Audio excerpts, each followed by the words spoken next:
네, 사우스베이 장로교회 여러분들 평안하셨습니까? 오늘은 5월 26일 수요일입니다. 여러분들 어떻게 지내셨는지요?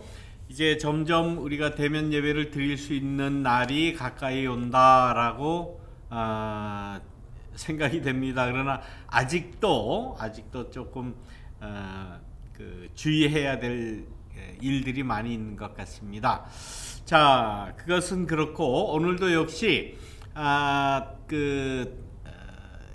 교환을 여러분들에게 이렇게 비추면서 하지를 못하고 여전히 예배실에서 녹화를 하게 됐습니다. 그 이유는 노회에서 이 디지털 목회를 위해서 장비 구입을 위해서 기금을 우리 교회에 전달해 주셨고, 그 기금을 가지고 이제 여러분들에게 잘 비춰질 수 있는 그러한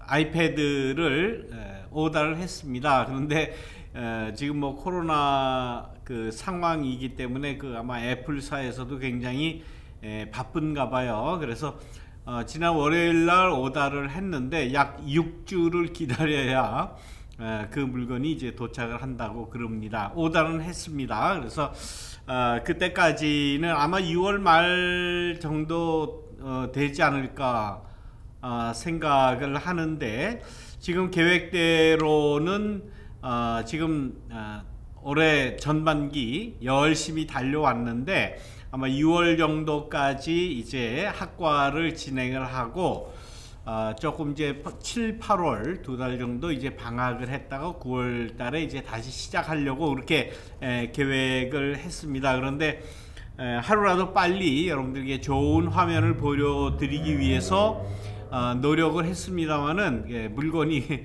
그렇게 빨리 오지를 않습니다. 그래서 오다는 했고 오늘도 이렇게 그냥 말씀으로만 여러분들에게 전달하는 데 있어서 조금 미흡한 점이 있더라도, 이해가 되지 않더라도 여러분들 참석해 주시기를 바라면서 여러 가지 양해의 말씀을 드립니다. 자, 지금까지 여러분들에게 말씀드린 하나님의 나라, 예수님이 이야기하는 하나님의 나라가 어떤 것이냐, 무엇이냐, 뭐 이렇게 질문은 하지만은, 그러나 지난 시간에 제가 말씀드린 대로 예수님이 스스로 설명하시는 하나님의 나라는 어떤 개념이 아니다라고 그랬어요. 어떤 개념이나 어떤 체제, 또 어떤 정치 형태, 이런 것을 가지고 요것이 하나님의 나라다라고 이야기하지는 않으셨어요. 그 대신에 하나님의 나라가 우리 사람들에게, 또 이 복음의 말씀을 듣는 나에게 어떤 현실로 다가오느냐, 그것을 지금 예수님께서는 설명하신다라고 말씀드렸어요. 그러니까 이 하나님의 나라라고 이야기할 때 그게 하나님의 나라가 무엇이냐라고 그냥 통상적인 질문을 할 수 있지만, 그러나 그 내용을 들여다보면 들여다볼수록 어떤 개념 정리의 차원에서 하나님의 나라를 설명한 것이 아니라, 그 하나님의 나라를 우리가 받아들이고 그 하나님의 나라를 살기 위해서는 내가 어떻게 해야 되느냐, 어떻게 보면 자기 결단, 또 자기 확신, 그것을 지금 각 개인에게 요구하고 계시는 거예요. 그렇기 때문에 어떤 개념으로, 단어의 뜻으로 정리를 할 수 있는 것이 아니라, 하나님의 나라를 믿는다면, 또 하나님의 나라가 내게 임한다면 어떤 현실이 내게 벌어지느냐, 어떤 현실, 어떤 상황, 또 어떤 삶의 자리가 내 삶의 자리에서 이렇게 펼쳐지느냐 하는 것을 우리가 늘 생각을 해요. 그렇기 때문에 예수님의 하나님의 나라를 우리가 바라보며 또 추구하며 그 나라를 위해서 헌신한다 할 때는 나의 삶의 모습을 우리는 계속해서 다시 한번 그 성찰을 하고 뒤돌아보고 또 이루어 나가기 위해서 노력을 해야 된다 하는 그런 말씀을 드렸습니다. 그렇기 때문에 예수님의 그 가르치신 기도 가운데도 하나님의 나라가 임하옵시며, 이거는 뭐 개념을 이야기하자는 게 아니잖아요. 그 뜻을, 단어의 뜻풀이를 하자는 것이 아니고 사전적인 의미가 뭔가 그거 이야기하자고 하는 것이 아니에요. 하나님의 나라를 내가 들었다면, 내가 맞이했다면, 내가 믿는다면 내 삶의 현실에서 어떻게 이렇게 펼쳐져 나가느냐 하는 것을 늘 우리는 생각을 해야 된다 하는 말씀이에요.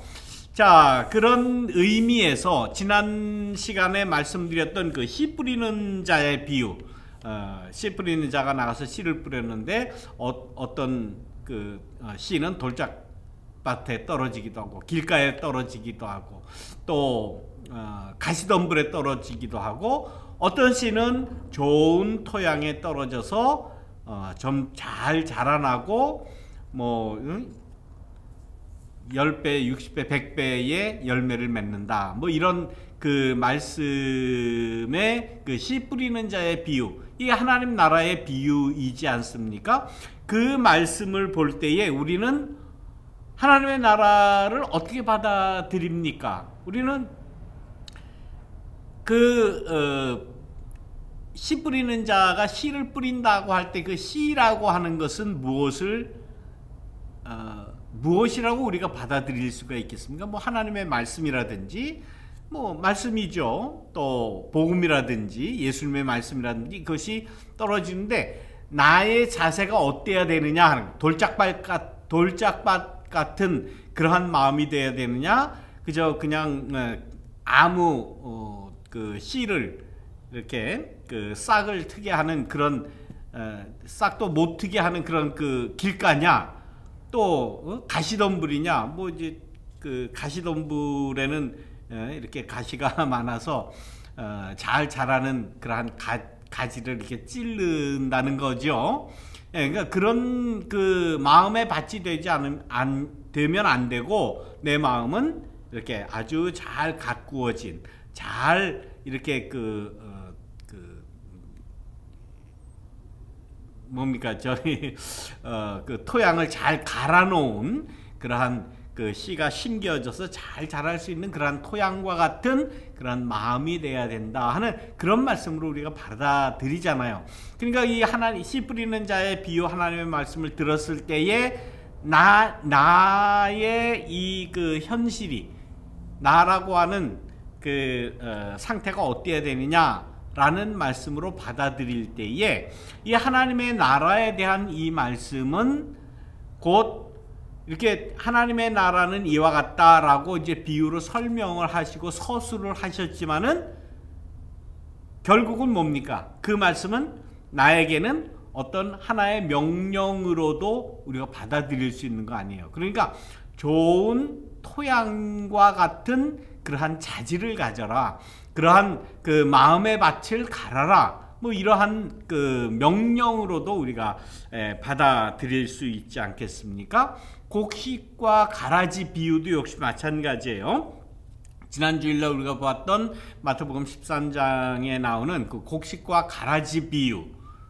그러니까 우리가 좋은, 아주 튼실한 그 작황이 아주 좋은 그러한 좋은 곡식이 되어서 좋은 창고에 보관되고 또 귀하게 쓰임을 받아야지, 똑같이 심겨졌는데 가라지 같은 그러한 그 잡풀이 되어서 그냥 다 뽑아내야 되고, 나중에는 추수 때는 그 뽑아다가 어떻게 합니까?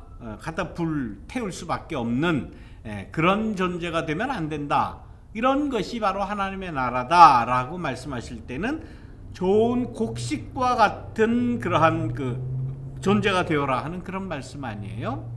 또 지난주에 이제 달란트 비유에 대해서 잠깐 말씀을 드렸는데, 이 달란트 비유를 대하면서 우리는 어떤 마음을 가져야 되느냐라고 할 때에 하나님께로부터 받은 그 귀한 달란트를 잘 활용해서 그 달란트를 가지고 또 그 이익을 남기는 5달란트를 또 남기는 그런 그 사람이 되어라 하는 그런 명령으로도 우리가 받아야 되지 않는가. 그래서 하나님의 나라의 비유 혹은 하나님의 나라에 대한 그러한 그 예수님의 말씀을 받아들인 우리는 나름대로 어떤 결단을 하게 만드는 그러한 말씀이에요.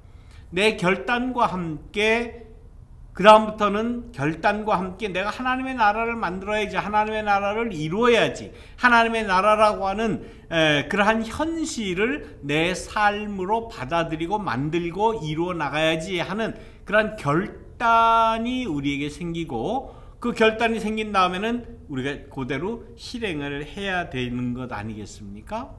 그 실행하는 데는 또 받아들이는 데는 먼저 회개가 또 요구되는 거죠. 지금까지 내가 잘못 생각했던 혹은 잘못 살았던 이런 일들은 내가 이제는 다 뒤로 하고 이제는 그렇게 살지 말고 이제 그 각오를 가지고 어떻게 하든지 내 삶에서 내 현실에서 하나님의 나라가 다가올 수 있도록, 하나님의 나라가 이루어질 수 있도록, 다른 모든 사람들에게도 어떤 새로운 현실, 새로운 그 방식이라고 할까요? 또 새로운 삶의 방식, 삶의 모습, 이런 것으로 다가가야 되지 않겠는가.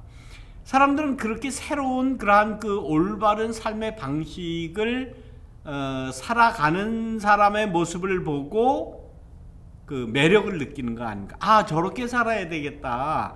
저런 삶이, 저런 긍정적인 모습이, 저런 활기차고 희망적인 모습이 바람직하겠다라고 다 수긍할 수 있도록 그런 삶을 만들어 가야 된다. 우리 믿는 사람들이 그래야 된다고 하는 거예요.